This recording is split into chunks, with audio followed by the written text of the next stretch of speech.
Hey everyone, it's Caitlin, your geek girlfriend, and in today's video I'm going to be adding another book to my Bookie Babe Book Reviews series. This book, I believe, is number 7 out of 15, I think. Maybe number 6, I'm kind of lost count because we're almost to the middle, so we're almost halfway through my 15 book goal. And so before we get into this video, make sure you hit that red button and subscribe. Make sure you scroll down because I've got a couple of newer additions to the channel that are like kind of a different topic than I've ever done before. So make sure you go check those out.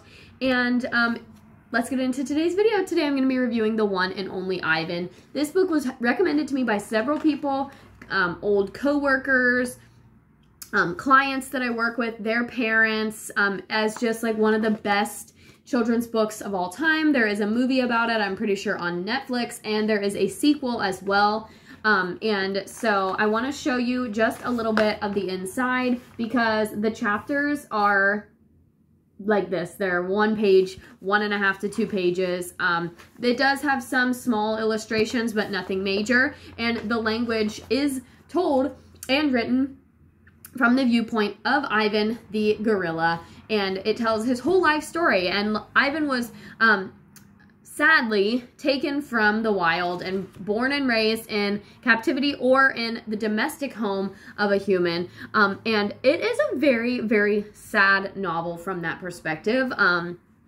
Quite honestly, I'm kind of surprised that it didn't get canceled by like PETA or something, because they definitely talk about things in here that like PETA and animal rights groups would not be a fan of. But later on in the book, it does talk about a protest from like an animal rights organization that happens. And this book is fictional, but it is based on a real gorilla and the real gorilla's life story, which the author talks about at the end of the book.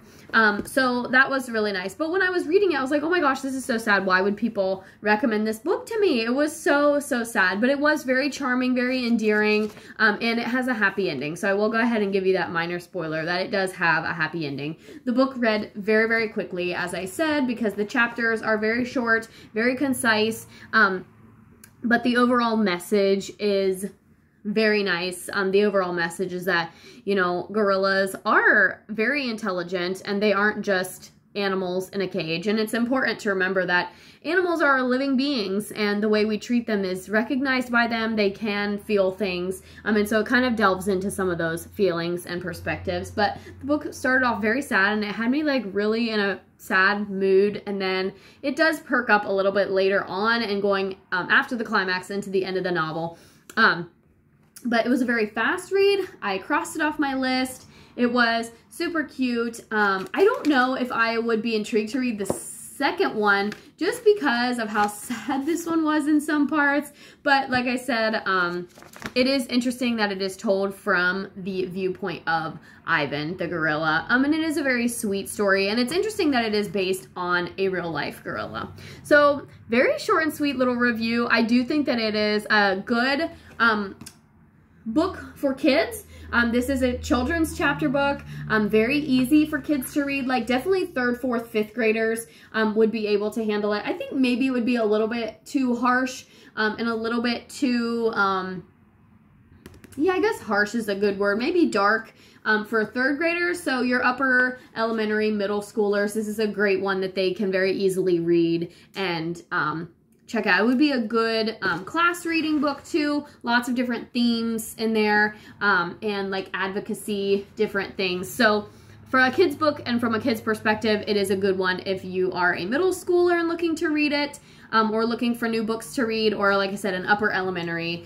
3rd graders could probably handle it language-wise, but it might be a little bit more dark or intense for some of your younger or less mature readers, especially if they're sensitive to animals and animal rights. Maybe hold off for a few years. But overall, I'm glad that I read it. I can finally check it off the list, and it was very sweet and cute. Overall, I'm going to give this book a 6 out of 10 just because it was very sad in some parts, like way more sad than I was expecting. When people were recommending it to me, it was like, oh, you have to read this book. It's so great. It's so nice. It's such a sweet story, blah, blah, blah, blah. I was not expecting the like emotions that I felt when I was reading it.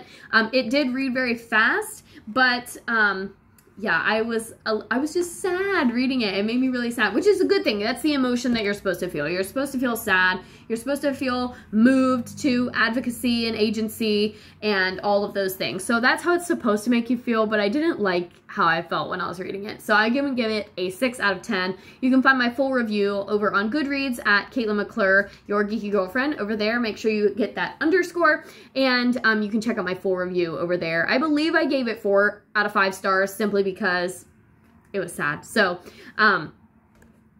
yeah, that's my review of the one and only Ivan. Crossing off another book on my to-be-read list. I'm over halfway through my next one. Actually, I only have like 20 pages left. I'm actually going to try and finish it up today before I head to the theater. And then I will drop that review for you guys. And I'm so far behind on my movie reviews, I really need to catch up. And that was one of my goals for yesterday and today, and it just didn't happen. So I need to give myself grace and just try and do it next week. So that's it for today's video. Thank you guys so much for watching. Like I said, hit that red button. Let me know in the comments what you want me to read next. And I'll see you guys in the next one.